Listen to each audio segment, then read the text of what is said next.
Hey guys, welcome back to Coach Hall Writes. In preparation for the 2021 exam, I posted separate videos all about 5 tips for each of the separate essays. But in this video, we're going to talk about 5 must-know tips for all the essays together. Regardless of the type of essay you're writing, it's very important that you stay true to the prompt. So we need to recognize that the prompt is going to tell you what to write about. And then from there, you need to have a defensible thesis. And then in your body paragraphs, you need evidence and commentary that proves that thesis. So you want to create a strong line of reasoning. So one tip I have for you is to make sure that your thesis clearly addresses the prompt. And then as you're writing your body paragraphs, you can use the topic and concluding sentences of those paragraphs to refer back to your thesis, which should be related to the prompt itself. For synthesis, you're going to be asked to develop a position. So they could word it in a few different ways. They could ask you to develop a position on the role of a certain topic or maybe important factors. So be mindful of what they're asking for that one.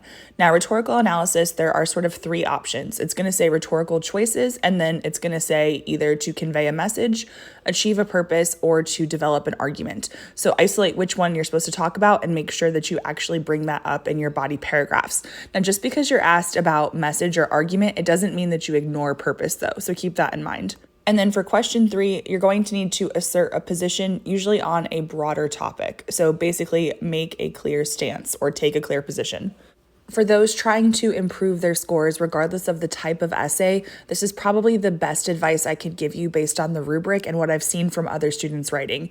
And that is to provide clear, consistent commentary. So basically, commentary is when you explain how the evidence relates to the thesis.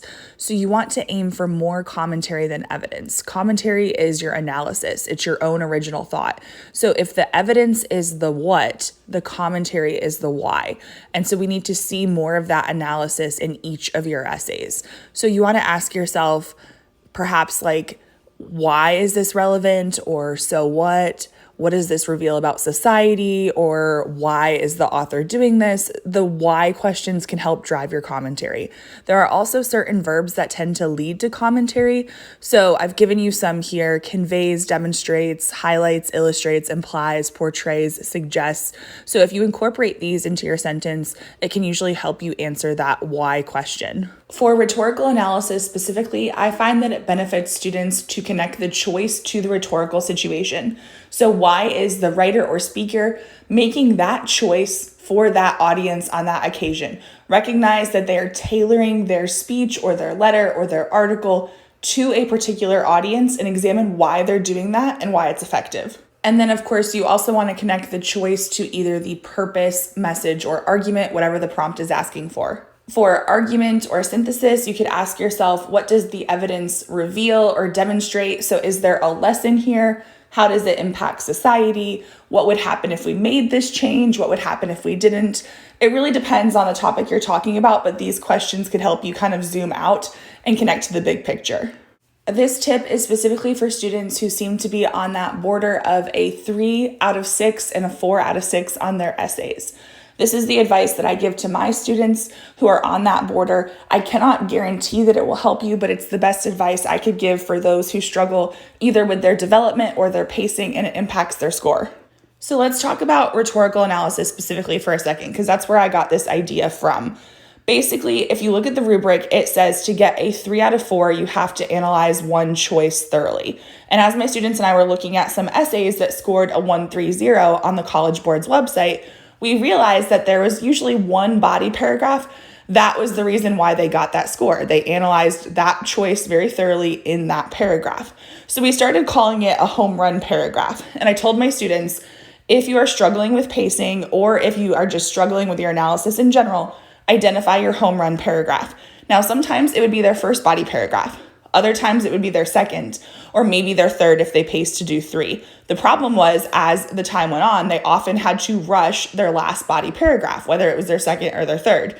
And so even though that was supposed to be their good one, they didn't prioritize it, and then their analysis was underdeveloped, and it adversely impacted their score. So by knowing which one's your home run paragraph from the beginning, you know not to spend too much time on the other paragraphs.